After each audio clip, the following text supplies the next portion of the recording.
Hey everyone, welcome back to my channel, Patrick Recruiter. I'm Patrick here. I get asked from people interested in joining the recruitment field, what they can expect, what it's like to be external, what it's like to be internal as part of a talent acquisition team. So I want to share with you 5 tips on what you can expect if you're looking to get into a recruiting career.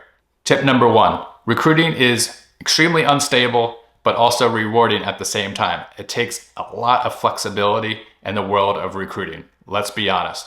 You have a ton going on. If you're working externally at an agency, you're doing a ton of client development where you're reaching out to clients, getting them interested in why they should work with you to fill their positions. And then once you get those clients and negotiate the deal there, whether that's 15%, 20%, 30% of that candidate's base salary coming to you as a commission, and you have these clients, then you got to go find the candidates, reach out to the right ones, get them interested in the opportunity, and then match them together. That way, hopefully you can get a hire and collect commission. When you work externally, you are running a 360 recruitment desk. Things can become very unstable. It's an extremely competitive environment. Some months you might be getting new clients left and right, and all of a sudden you have 6, 7 different jobs to work on.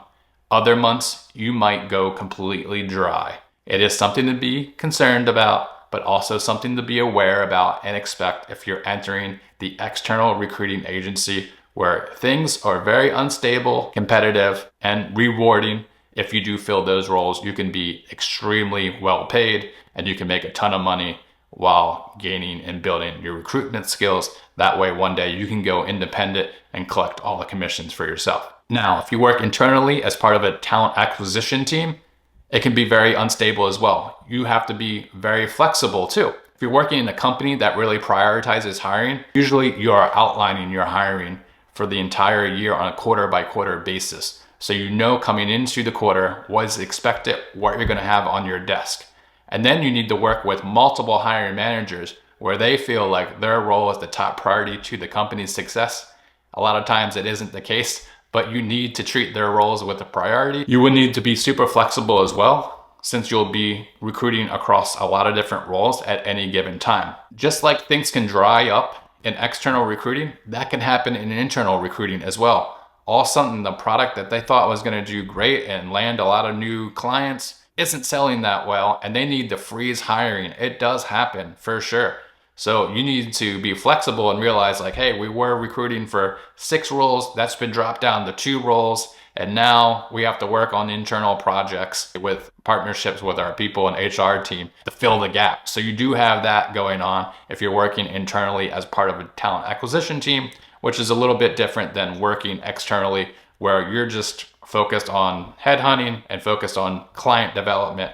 And that is really what's keeping your pipeline driven, is how many clients you have and how many roles you have to fill. So those are the difference there. But it doesn't really matter. At the end of the day, flexibility is key, and the world of recruitment is unstable. So you need to expect that, hey, things are going to happen. You're going to have your highs, you're going to have your lows. You need to be comfortable in that unstable environment that is recruiting. Tip number 2, recruiting is sales. No matter how you cut it. Some people don't expect this. They think recruiters just sit back and have candidates come to them or have clients come to them and get all these warm leads. That doesn't happen. Recruitment is 100% a sales role. You need to embrace it for sure. If you're working externally, you're doing a ton of sales because your salary is based off the commissions of you closing roles. It's very much like an account executive at a software company. Selling software has a quota to meet. You will have a quota to meet if you work externally at a recruitment agency.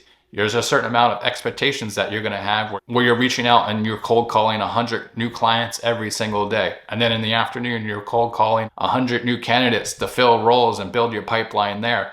It is a sales opportunity. You have to negotiate the deal that you're going to have with the client, whether they are going to pay you 15%, 20%, or maybe even 30% of the candidate's first year's salary. That's all negotiated out ahead of time. You get them to sign first, and then you go ahead and you actually have to find a candidate and do negotiations with the candidate on their salary that meets the needs of the client. So it's very much a salesy role. If you're working internally as part of a talent acquisition team, yes, you get the roles from your hiring managers on what to work on and what roles you're responsible for filling, but it's still very much a sales role as well. You are reaching out to candidates to build that pipeline. Oftentimes, candidates have no idea what your company does, why it's special, why they might want to work there. So you're pitching candidates on why your company is awesome, how it's going to grow, how it might succeed, how it might IPO in the future, and why it's a good time to get in to the company now and join at this stage. It's very much a sales opportunity. And then finally,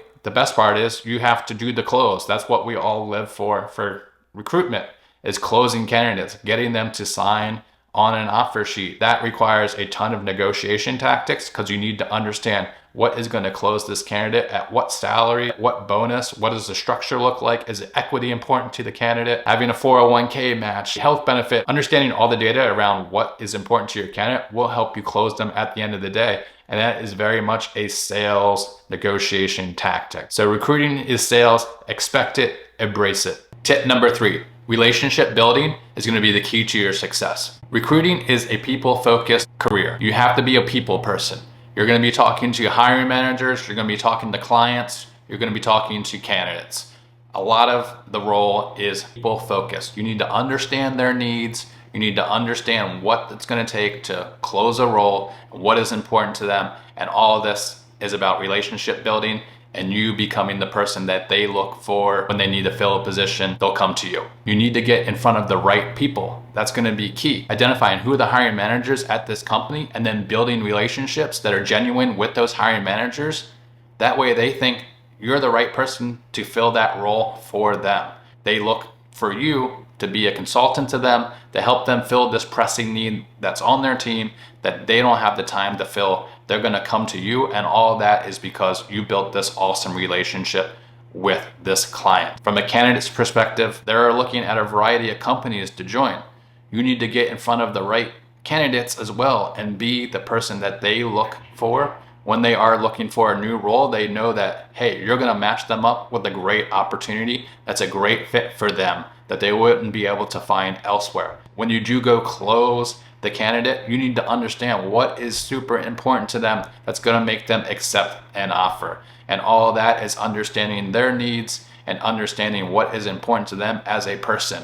Building these genuine relationships with the candidates as well as the clients are going to be your keys to success in this role. And this is something that you need to do continuously. It doesn't stop. Even if you don't have roles to work on, you can be a relationship builder through the social platforms that we have, share news around the industry that you're working with, connect with individuals, show up to industry events, be building relationships. That way, when people think of, hey, I need to fill a role, your name pops up in their brain. Or if I'm looking for a new job, I'm going to go to that recruiter that I met at this event because they really knew what they were talking about. And I know they'll match me up with a great opportunity. Relationship building is key to you being successful in a recruiting career. Tip number 4, expect and want to be an expert at something. It's all about specialization. When I started my recruitment career, it was all about me being specialized in recruiting software engineers, product managers, and designers to tech startups in San Francisco. That was my niche. That's what I focused on.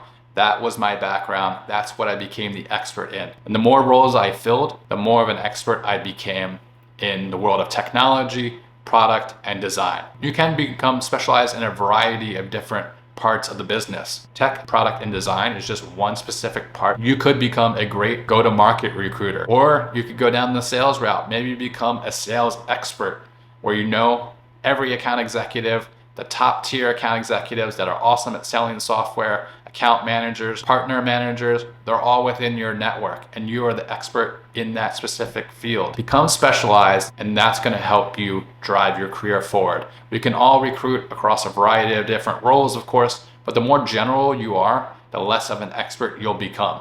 So pick a specific niche and really dive deep into that particular area. That way you can become the expert. And tip number 5, communication. It's definitely the backbone of recruiting. There's so many parts of the business that you need to be communicating to at any given time. These could be clients, these could be candidates, these could be hiring managers. Clear, effective communication is vital. Your ability to communicate well can make or break deals. It is always in your best interest to be as transparent as possible when you are communicating. If you're delivering bad news to a candidate, be transparent, be clear, and be concise with that information. If you're delivering good news to a candidate, be able to be clear, be concise, and be able to provide the details. That way they will accept the role. Great communication will not only help you close deals, but it also will help you build trust with your clients, your candidates, and the team that you're working with. So there you have it, 5 things that you can expect if you're starting a career in recruiting. Recruiting is challenging, but it's a very rewarding field. And being prepared for these realities will set you up for success. If you found this video helpful, hit the like button and subscribe. That way you can continue to get insights into the world of recruiting every time I post a new video. Connect with me on LinkedIn as well. Thanks for watching, and I'll see you in the next video.